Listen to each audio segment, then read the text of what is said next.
berbagai cara dilakukan untuk melakukan penggusuran. Nah, yang menariknya kan begini, kenapa harga tanah langsung anjlok semua di sana, 9 kecamatan? Karena ada kebijakan bahwa tidak boleh ada jual beli tanah lagi sejak ditetapkan PIK 2. Boleh dong menganalisis kita gini ya, Bang Refli.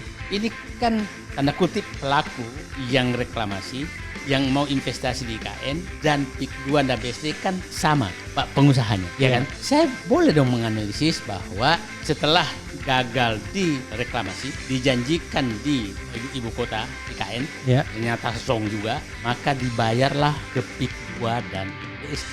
Jadi menurut saya ada 3 hal. Satu, bahwa ini menurut saya rawan terhadap keamanan, rawan terhadap, bisa menjadi rawan terhadap sara, karena hanya etnis tertentu yang tinggal di sana.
Assalamualaikum warahmatullahi wabarakatuh. Sobat RH sekalian, jumpa lagi kita di channel yang keren ini. Keren cadas. Dan saya harus gebrak meja keras-keras karena yang saya hadapi ini adalah orang yang luar biasa yang sedang menyodorkan lehernya kepada kekuatan yang barangkali the giant ya. Muhammad Said Didu. Assalamualaikum warahmatullahi wabarakatuh, Daeng. Waalaikumsalam. Oke. Saya biasa panggil beliau Daeng karena kalau di Bugis atau Makassar, Daeng? Saya Bugis. Bugis. Bugisnya Daeng benar ya? Sebenarnya ini lebih banyak ini ke Makassar tuh, tapi biasa dipakai. Daeng itu lebih banyak nama Makassar ya? Kalau Bugis itu Puang. Oh, Puang.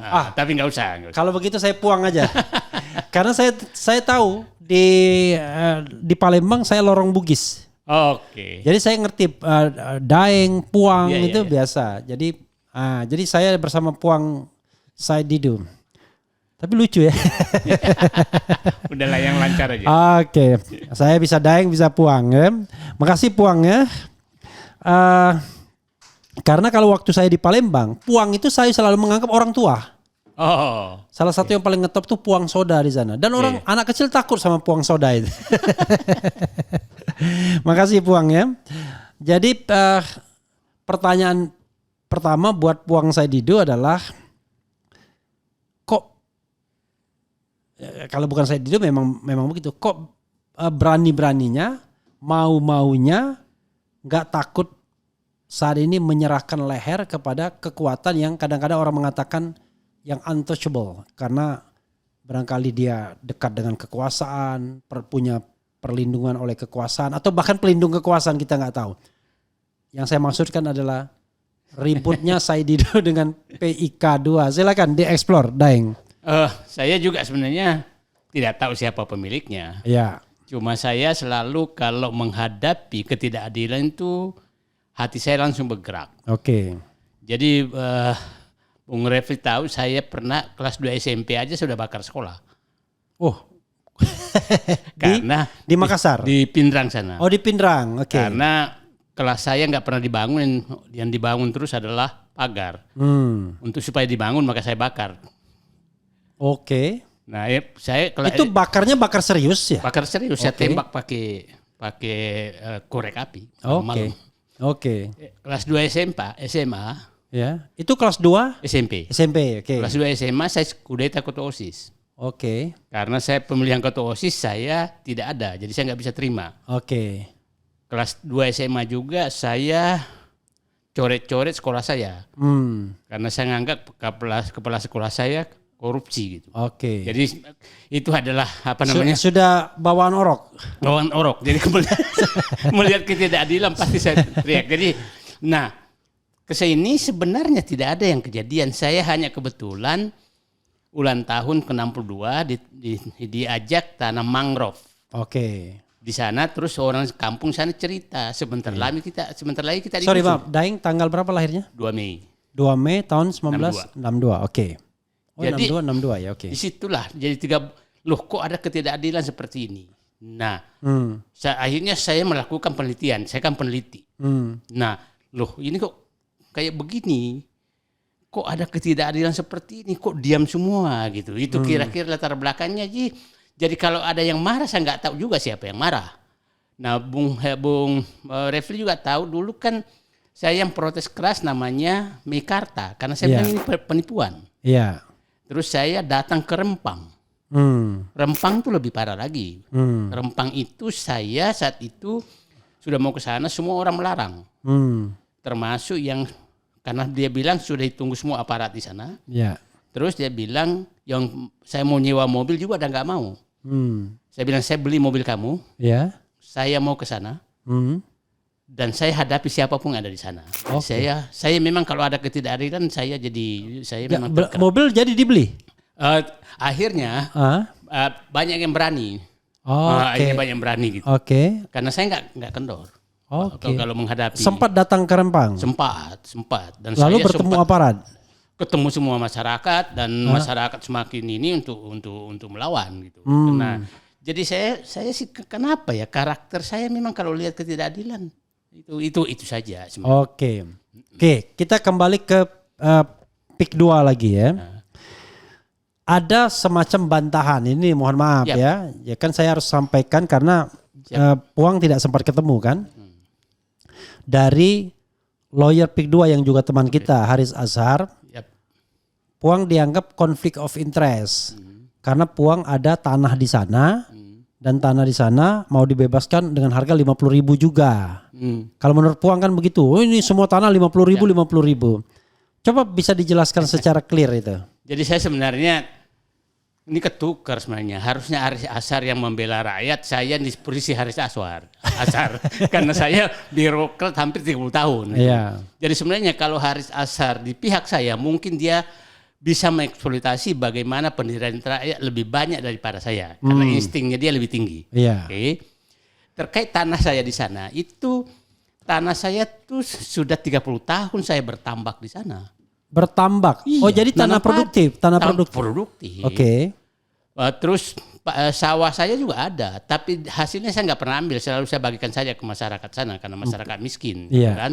Nah, sangat aneh tuduhannya bahwa Pantai Indah Kapuk mau membeli. Saya belum pernah mau menjual. Pantai Indah Kapuk juga tidak pernah menawar. Dan saya ingin menyatakan tanah saya itu nggak luas amat. Kalaupun dibeli dengan harga mahal tidak juga menjadikan saya menjadi kaya raya. Berapa luasnya kalau boleh tahu?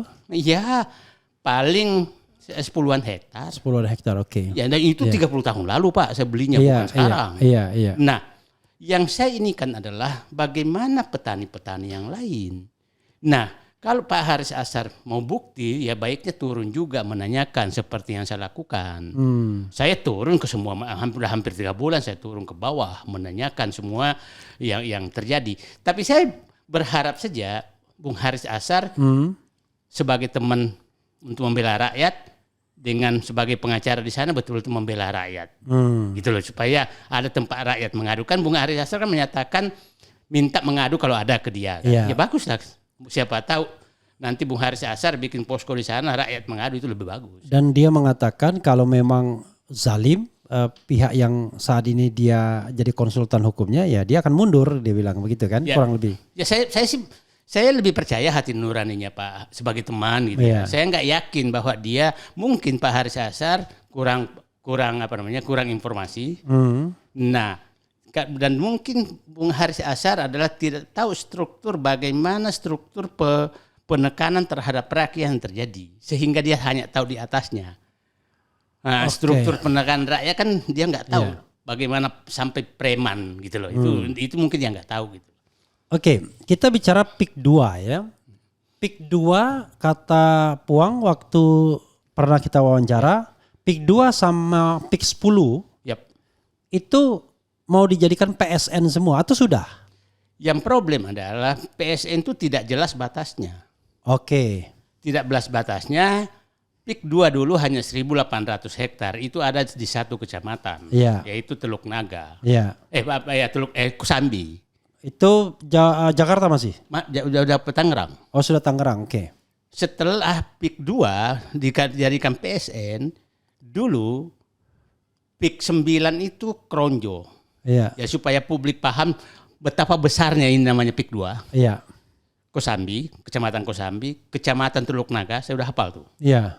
Paku Haji, Sukajadi, Mauk, Kemiri, Kronjo, kemudian Mekarjaya sama Tanara. Tanara ini udah Serang, 9 kecamatan sekarang.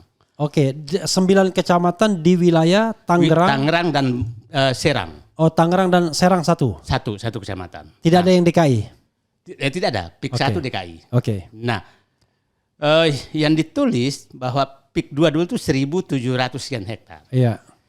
Dan sekarang itu semua sudah tertulis PIK 2. Jadi kalau ada yang membantah bahwa PIK 2 hanya 1.700, saya mintakan itu adalah kebohongan besar. Karena sudah terpasang betul papan nama PIK 2 di mana-mana sampai Kronjo, sampai ke Kronjo. Yang dulu yang paling 9. Yang paling jauh ke Serang tadi apa?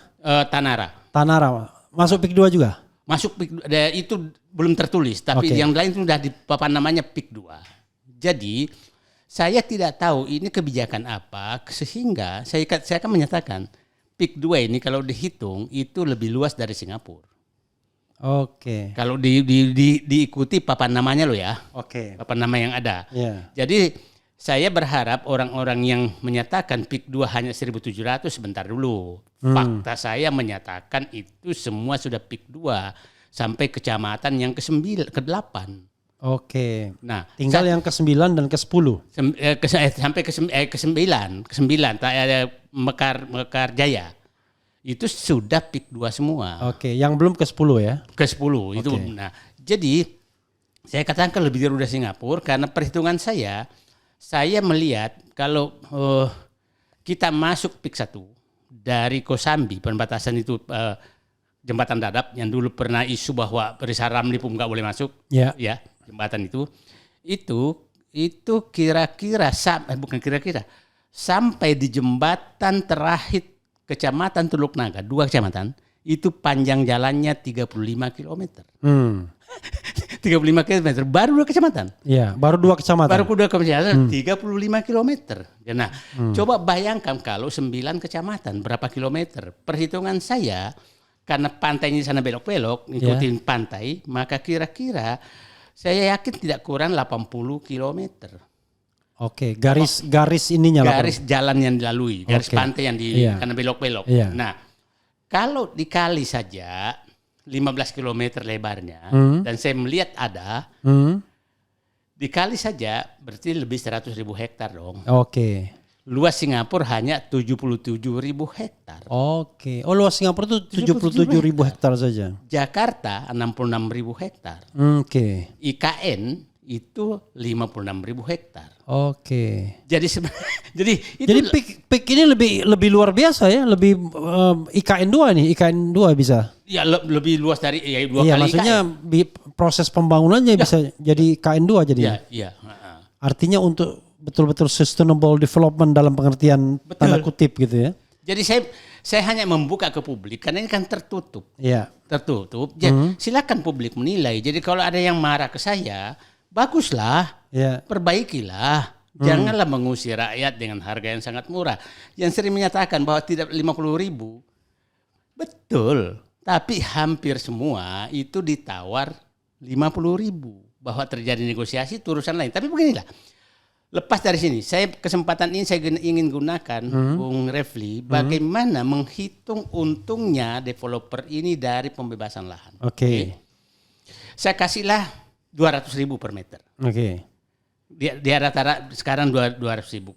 Kalau Sorry, berarti bukan 50.000 lagi? ya saya coba menghitung 1 juta Ya, lah. oke. 1 juta deh. Kalau dia membeli tanah 1 juta per meter. Ini asumsi ya? Asumsi. Oke. Seandainya dia rela membeli 1 juta. Ya. Maka dia kan harus bayar 1,4 juta karena 40% kan jadi fasilitas sosial. Ya. Jadi dia harus beli 1,4 meter menjadi 1 meter. 1,4 juta. Oke. Kira-kira kalau dia biaya pematangan lahan kira-kira rata-rata 2 juta deh. Berarti 2,4 juta. Oke. Saya ngitung HPP-nya pengembang. Ya. 2,4 juta. Saya kasih deh buaya nyogok penguasa mulai dari desa sampai ke atas. 1 juta per meter. Maka 10 miliar per hektar loh. Nyogoknya. Iya. Nyogok kekuasaan. Maka menjadi 3,4 juta dong. Saya kasih dia lagi deh 5 tahun baru laku. Iya. Berarti bunga bank 1,7 juta. Oke. Saya bulatkan lah biaya produksinya berarti 3,4 tambah 2 deh, tambah 2 juta. Berarti dia berarti 5,4 juta. 5,4 juta. Sekarang lahan di sana di Kosambi sama ini sama sama yang dipasarkan bervariasi Teluk Naga 21 juta ke 36 juta per meter dijualnya. Saya ngambil rata-rata 25 juta lah. Berarti kan masih untung 23 juta, 24 juta dong. Iya. 19 juta dong, 18 juta, 19 juta per meter. Iya. Kok tega banget sih? Itu 1 juta loh. Iya. Tega banget membeli tanah dengan menawar tanah dengan 30.000 sampai 50.000. Itu realistis. Saya bayangkan Pak Bung Rafli, saya mengizinkan dia menyogok 10 miliar per hektar. Iya. Ya kira-kira. Iya, yang saya nggak paham ya adalah kan Aris Azhar menjelaskan kepada kita yang namanya PSN itu ya cuma untuk ini aja, pemerintah mau ikut yang dijadikan daerah wisata gitu. Ibaratnya sebenarnya daerah ini ya swasta bisa jalan sendiri. Tapi PSN itu pemerintah yang kesannya mau mengganduli karena ada daerah tempat wisatanya sehingga ya nanti pemerintah dapat retribusi atau apa gitu loh. Itu gimana? Sebenarnya yang PSN itu yang mananya? Ya itu pertama tidak jelas PSN-nya apa. Oke. Yang kedua ini yang dianggap bahwa daerah wisata mangrove itu di luar PK2. Oke. Dan apa untungnya dijadikan sebagai sebagai PSN dengan alasan itu karena itu hutan lindung. Nggak perlu diapa-apain. Yang ketiga, dengan PSN sekarang itu semua yang terkait kan namanya PSN PIK 2, bukan PSN mangrove. Iya. Iya kan PSN PIK 2, bukan PSN wisata. Iya. Sehingga semua program PIK 2 itu dianggap PSN. Itulah kenapa PIK 2 merubah semua menjadi PIK 2. Oke. Awalnya semua PIK jadi PIK 2. Kronjo tuh PIK 9. Iya. PIK 10, PIK Kronjo sama Mekarjaya PIK 9, Tanara PIK 10. Sekarang PIK 2 semua. Artinya ada pemanfaatan di bawah menyatakan bahwa ini proyek strategis nasional. Itu yang pertama. Yang kedua, ada juga sekarang bahwa ya Alvin Lim kan membuka ada pengalihan APBN ke sana gitu kan. Ya, itu dugaan dia. Analisis. Ya. Ya. Nah, tapi saya juga dapat informasi bahwa beberapa BUMN mulai agak dipaksa untuk melakukan investasi di sana, walaupun di sana itu di PIK 2. Di PIK 2. Oke.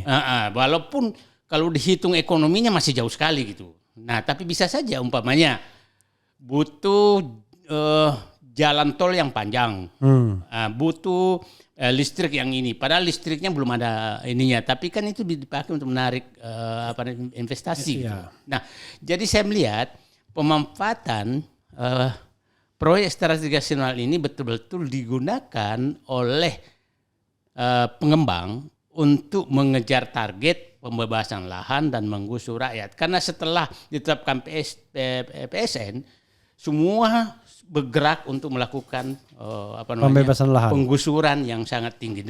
Dan saya ditanya orang, apa yang ini? Saya bilang, saya setiap ke lokasi itu menangis saya. Betul-betul menangis. Kenapa? Bung Raffi, bayangkan rakyat digusur. Saya kasih contoh aja. Di desa di desa Kohot, di desa Muara tuh Sungai Tahang. Itu dulu kan rakyat dipindahkan. Rakyat dipindahkan, dia jelas-jelas punya tanah. Ada suratnya, dipindahkan ke tanah, nggak tahu tanah siapa. Terus nggak ada suratnya, banjir terus. Dan rakyat tidak bisa lagi ngapa-ngapain gitu kan. Nah, ini yang saya lihat, bukan apa aja, mata pencahariannya dia mati, banjir terus dan lain. Jadi berbagai cara dilakukan untuk melakukan penggusuran. Nah, yang menariknya kan begini, kenapa harga tanah langsung anjlok semua di sana, di 9 kecamatan? Karena ada kebijakan bahwa tidak boleh ada jual beli tanah lagi sejak ditetapkan PIK 2. Oke, sebagai PSN. Sehingga tidak boleh ada jual beli tanah ke siapapun dan kecuali ke pengembang. Kecuali ke pengembang. Itulah menyebabkan harga anjlok. Nah, saya kasih contoh di Sikakohot. Sebelum ditetapkan sebagai PIK 2, harga tanah di sana itu 650.000. Harga pasar. Harga pasar dan jual beli. Setelah camat dilarang jual beli, maka langsung PIK 2 tuh ini kan antara 90.000 sampai 150.000 per meter. Nah, di daerah-daerah yang 50.000 itu adalah daerah PIK 10, PIK 9. Itu sedang ditawar. Tapi di daerah juga ada juga yang 35.000. Kalau Daeng di daerah mana? Saya daerah Kronjo. Kronjo itu PIK 9. PIK 9. Oke. Nah, yaitu yang ini. Terus yang kedua, orang yang tidak mau melepaskan tanahnya itu berbagai hal yang dilakukan. Nah, coba bayangkan yang diceritakan LBH Muhammadiyah, kliennya dia nggak mau dibebaskan tanahnya, akhirnya dikasih cari kesalahannya, masuk penjara. Saya punya banyak saksi yang cerita bahwa umpamanya Bung Rafli punya tanah 10 hektar, hanya mau menjual 5 hektar. Maka 5 hektar sisanya itu dipermasalahkan surat-suratnya macam-macam, terus dipanggillah ke kantor aparat untuk Ini berdasarkan kesaksian itu ya? Kesaksian mereka. Yang Daeng dengar dari LBH-nya? Dari LBH-nya dan orang yang punya tanah. Oke, jadi langsung ya? Langsung yang punya tanah. Dan itu tidak sedikit yang seperti itu. Sekarang ini sedang terjadi hari ini mulai dengan ini di pembahasan di Kohot dan lain-lain, itu sedang terjadi bahwa bayangkan yang membuat list harga, list luas tanah itu pengembang, bukan aparat pemerintah. Kepala desa itu lebih menginikan kepada pengembang. Seperti aparat pengembang gitu. Nah, sampai keluar kata-kata kepala desa pemerintah, janganlah melawan pengembang. Udah seperti itu kejadiannya. Jadi, nah, saya punya rekaman, nanti setelah rekaman ini saya tunjukkan bagaimana aparat desa ikut mengintimidasi rakyat untuk melepaskan tanah. Jadi kalau Bung Haris Ashar ini butuh bukti, saya akan kasih. Karena saya lebih percaya Bung Haris Ashar bobot kemampuan membela rakyat pasti lebih tinggi dari saya. Pasti lebih tinggi dari saya. Jadi saya sangat senang karena Bung Haris Ashar, saya dengar bahwa dia menyatakan kalau ada ini melapor ke dia. Mungkin suatu saat saya akan melapor ke dia. Jadi saudara sekalian, sekali lagi ya, kita ini tidak mencari pembenaran. Yang kita cari adalah kebenaran. Jadi informasi yang sesungguhnya. Jangan sampai kemudian seolah-olah Puang ada konflik of interest soal tanahnya dan lain sebagainya. Jadi tanah itu belum pernah ditawar sama sekali. Saya juga nggak pernah mau jual. Jadi begini, yang menarik tuh, kalaupun saya punya interest, apakah salah interest saya? Iya kan? Dan saya tidak pernah persoalkan tanah saya kok. Kalau saya persoalkan, saya begini, Pak. saya kan paham. Ya. Cara pembebasan mereka gini, Bang. Orang-orang yang punya tanah di atas 9 hektar itu dipanggil khusus oleh perusahaan. Oke. Dan semua tokoh-tokoh, saya tahu ada beberapa jenderal yang punya tanah di sana luas, pengusaha besar, itu sudah selesai semua. Dan itu dipanggil khusus. Nah, saya yakin dengan harga khusus dong. Ya, ya. Nah, semua yang 9 hektar dipanggil khusus, dengan harga khusus pasti. Nah, saya tidak mengharap dipanggil. Dan belum pernah dipanggil. Nggak pernah dipanggil dan saya nggak pernah juga kepingin menjual gitu. Nah, tapi mohon maaf aja, sawah saya saya ada beberapa yang sudah saya tidak bisa tanami karena irigasinya sudah ditutup. Oke. Ditimbun oleh. Berapa hektar itu? 10 dari 10 hektar itu? Mungkin 2 hektar. 2 hektar yang sudah tidak bisa lagi Tidak bisa lagi ditanamin. Oke. Daeng, bisa nggak kalau kita analisis ya, ini analisis ya, bukan faktual, bahwa status PSN itu diperlukan untuk percepatan pembebasan lahan gitu ya? Saya ingin menyatakan bukan analisis, dimanfaatkan untuk itu. Ya, maksudnya kan kita bicara tentang kenapa kemudian ada munculnya status PSN itu. Kan kalau PSN kan saya bayangkan untuk kepentingan rakyat ya. Ya. Kalau proyek-proyek strategis nasional itu kan namanya strategis. Tapi kalau untuk pengembangan perumahan misalnya atau pemukiman kawasan, saya merasa aneh aja kalau dia dijadikan proyek strategis. Saya melihat ini kan begini, kayak gini, Rempang, apa sih pentingnya jadi PSN? Iya. Kan hanya mengundang Cina masuk. Iya. Yang menarik, PIK 2, apa urusan jadi PSN? Kan itu transaksi biasa antara masyarakat dengan pengembang dong. Iya, dan itu sudah terjadi di PIK 1, di BSD macam-macam kan? BSD apalagi dijadikan. Saya juga heran. Jadi maksud saya begini, saya ingin menyatakan, saya boleh dong menganalisis kita gini ya, Bang Refli. Ini kan tanda kutip pelaku yang reklamasi, yang mau investasi di IKN, dan PIK 2 dan BSD kan sama kan, Pak pengusahanya, ya kan? Saya boleh dong menganalisis bahwa setelah gagal di reklamasi, dijanjikan di ibu kota IKN, ternyata zong juga, maka dibayarlah ke PIK 2 dan BSD. Oke, ini analisisnya ya. Nah, karena anehnya itu kan PSN ini kan tidak ada babi bu, tahu-tahu diumumkan tanggal 2 hari setelah pengumuman Pilpres MK. Oh, MK itu 20 April. Ya, jadi 22 April diumumkan sebagai PSN tanpa nah, saya kan pelajari apa sih alasannya menjadikan PSN. Kan alasan utama adalah daerah wisata. Setelah saya datangi, ini di wisatanya di mana? Saya datangi hutan mangrove itu, saya tahu ini baru berapa hari dikasih plang dan segalanya. Dan itu ada di luar apa namanya? Dan itu di PIK 2. PIK 2 saya yakin mungkin, saya lihat mungkin 5 hektaran dari 100.000 hektar. Kalaupun mau dimasukkan. Mau dimasukkan, kenapa yang lain dimasukkan semua? Kenapa hanya proyek strategis nasional Taman Wisata Mangrove? Itu aja. Bukan PIK 2 namanya gitu. Oke.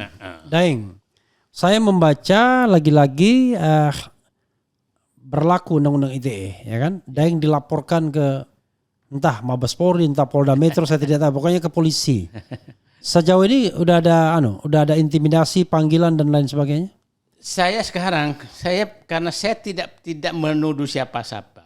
Saya hanya menyuarakan penderitaan rakyat dan ketidakadilan yang dilakukan. Jadi saya kalau itu penyebabnya saya dipanggil, maka saya jelaskan. Karena saya kan tidak menuduh siapa-siapa yang melakukan. Saya menyatakan ini rakyat tersolimi oleh orang-orang yang berkuasa melakukan pembebasan oleh mereka. Nah, kalau itu sudah dianggap melanggar undang-undang, betapa susahnya kita. Nanti kalau ada orang kecelakaan lalu lintas, jangan ditolong lah, nanti kena undang-undang ITE kalau ada yang ngerekam, gitu kan? Nah, saya tidak tahu siapa yang melakukan pelaporan itu, tapi yang saya baca mengatasnamakan penduduk di PIK 2 itu yang bahagia dengan PSN ini dan dia merasa terganggu dengan pernyataan-pernyataan atau video-video Puang begitu. Kalau itu dia dan dia anggap menyebarkan kebohongan gitu-gitu gitu. Kan undang-undang ITE kan sama. Dulu kan undang-undang 1 1946 sudah dihilangkan. Ini undang-undang yang dipakai ITE. Ya itu kan kalau kebohongan kan saya bisa tunjukkan fakta semua bahwa buktinya. Tapi kalau begini aja. Saya akan hadapi dengan tenang karena saya hanya ingin membela rakyat yang terzolimi. Bung Refli, coba bayangkan, rakyat di bawah tidak ada lagi tempat mengadu karena dia menghadapi, menghadapi preman, menghadapi aparat desa, menghadapi aparat penegak hukum. Semua pengembang. Nah, terus rakyat siapa membela? Rakyat, pemerintah juga diam, tidak ada yang teriak. Saya bilang begini. Kalau pemerintah sudah memihak ke rakyat, maka saya Didu masuk kamar pakai selimut tidur. Kalau masih ada pemerintah yang mau membela, itu aja. Jadi saya mengambil peran pemerintah karena pemerintah diam, malah menjadi pihak yang menekan rakyat. Itu yang terjadi. Oke, Daeng. Ini bagian ini ya, ada pertanyaan terakhir. Daeng juga menghimbau kepada pemerintah yang baru. Ya. Prabowo Gibran untuk saya tidak tahu ya mencabut status PSN atau apalah turun terhadap kasus ini. Apa yang persisnya yang disampaikan? Saya ingin begini. Saya agak paham tentang Prabowo. Saya punya harapan ke dia karena saya yakin dia memiliki patriotisme. Terlepas proses berpemilu kemarin ya kita bilang. Saya enggak ini, saya enggak apa ini. Dia punya patriotisme, dia punya nasionalisme. Dia punya jiwa kerakyatan. Saya enggak paham kau tuh. Yang dia mau mengeluarkan uangnya untuk rakyat tuh. Yang ketiga dia punya rasa keadilan yang tinggi. Nah, kalau itu dia gunakan untuk mewujudkan keadilan, jangan dibaca bahwa menghentikan PIK 2 loh. Mewujudkan keadilan dalam rangka pengembangan wilayah ini itu bagus. Nah, yang harus kita pikirkan Bung Refli, kalau tolonglah turun ke bawah itu orang dia tidak tahu lagi harapan hidupnya kemana. Itu puluhan, mungkin kalau nanti 9 kecamatan jutaan orang loh. Orang itu dibawa kemana? Ada yang menyatakan dapat kerja dia satpam itu mungkin 3 1 RT. Itu enggak. Nah, coba dia di PIK 2 tidak ada rumah yang dibawa 2 miliar. Nah, terus enggak mungkin ada yang tinggal di situ. Mereka tinggal di mana? Itu kan harus kita pikirkan. Yang menarik ini, Pak. Saya baru turun di Desa Kohot melihat, bayangkan rakyat itu mau diganti rugi hanya dikasih uang dan disuruh pindah ke tanah yang enggak jelas statusnya, tidak ada jalan, tidak ada dan membangun sendiri, tidak ada air, belum ada listrik. Tanahnya enggak jelas statusnya. Jadi kalau enggak ada statusnya, suatu saat akan digusur lagi dong. Nah, itu yang harus belum ada fasilitas dasar. Belum ada sama sekali. Nah, itu yang harus dipikirkan. Saya bilang saya peternak sapi, saya memindahkan sapi saja yang binatang. Itu saya harus siapkan kandangnya. Apalagi ini manusia.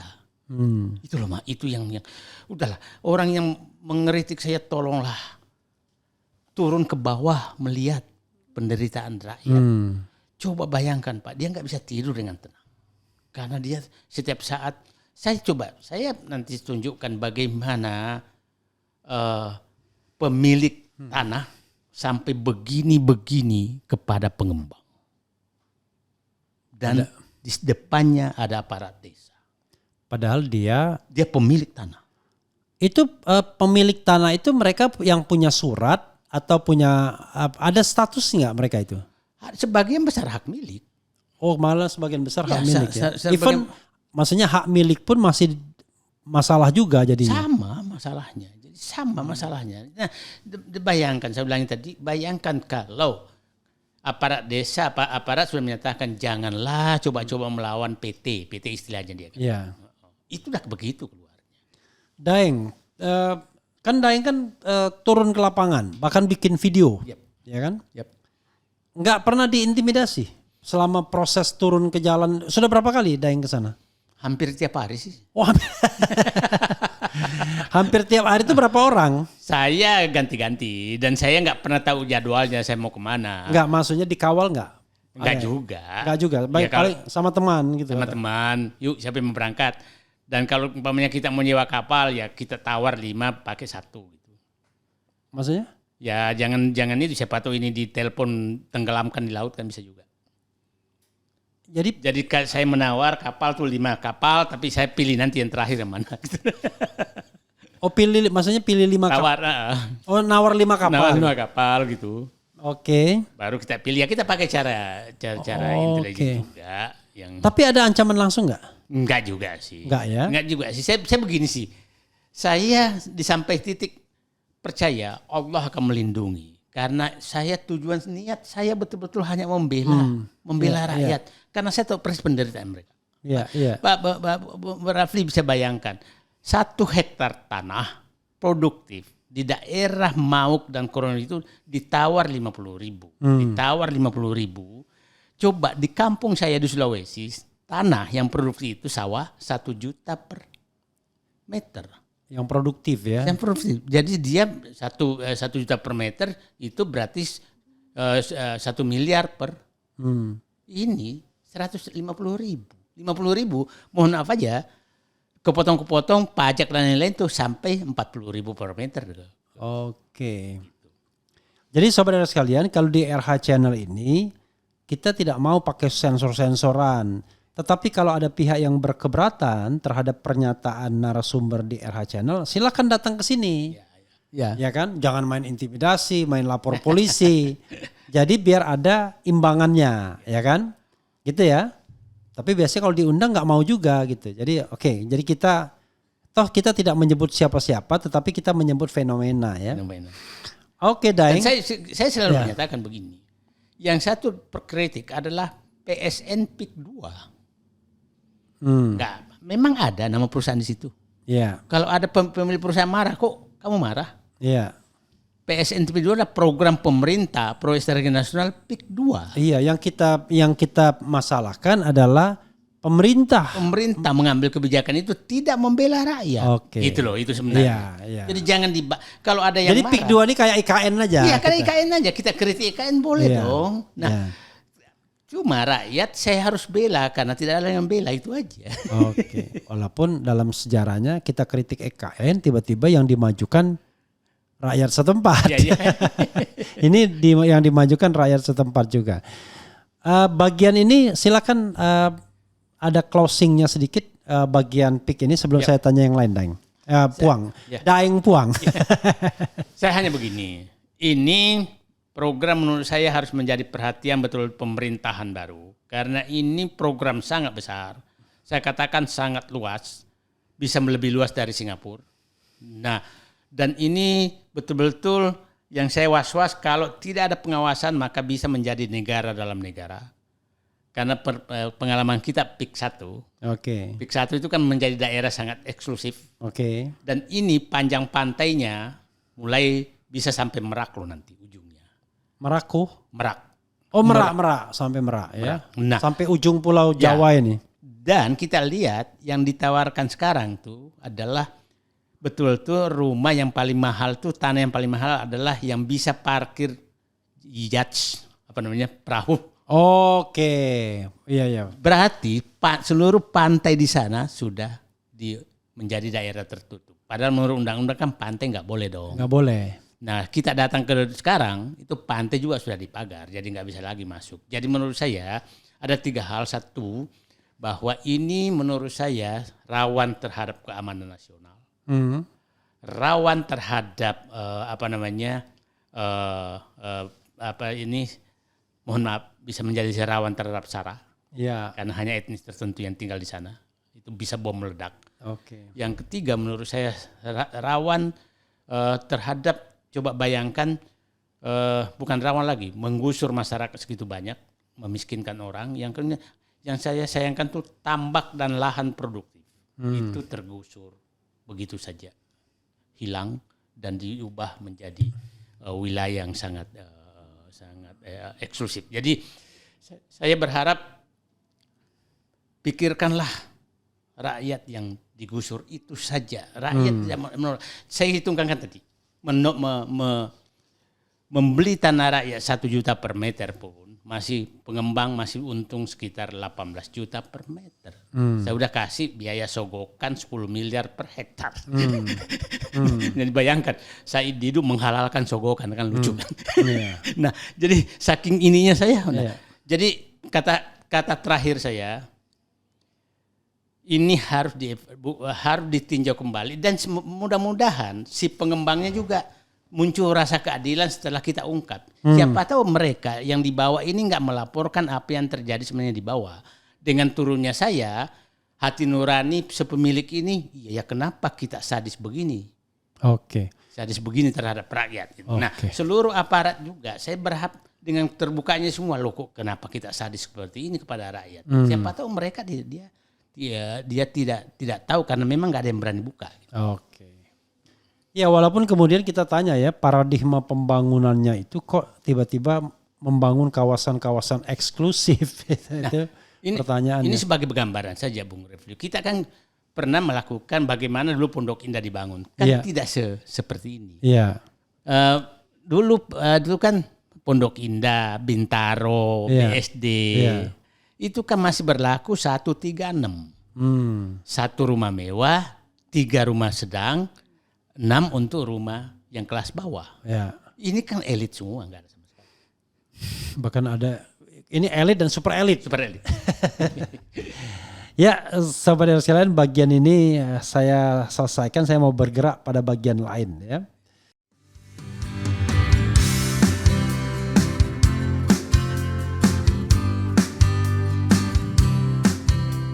Dulu kan kita berhasil menyelesaikan persyaratan dan cara seleksi direksi. Tapi cara seleksi komisaris kita tidak selesai. Sehingga sekarang saya ikut berdosa menempatkan komisaris semaunya. Menteri itu karena aturannya nggak sempat saya bikin. Dan harusnya saya bikin. Nah, dampak daripada Satunda membuat aturan mekanisme pengangkatan komisaris, maka penempatan komisaris sekarang seenak. Saya menganggap itu dosa saya juga karena saya pernah ada di dalam dan saya memperbaiki bagaimana mengangkat direksi tapi komisaris yang nggak sempat.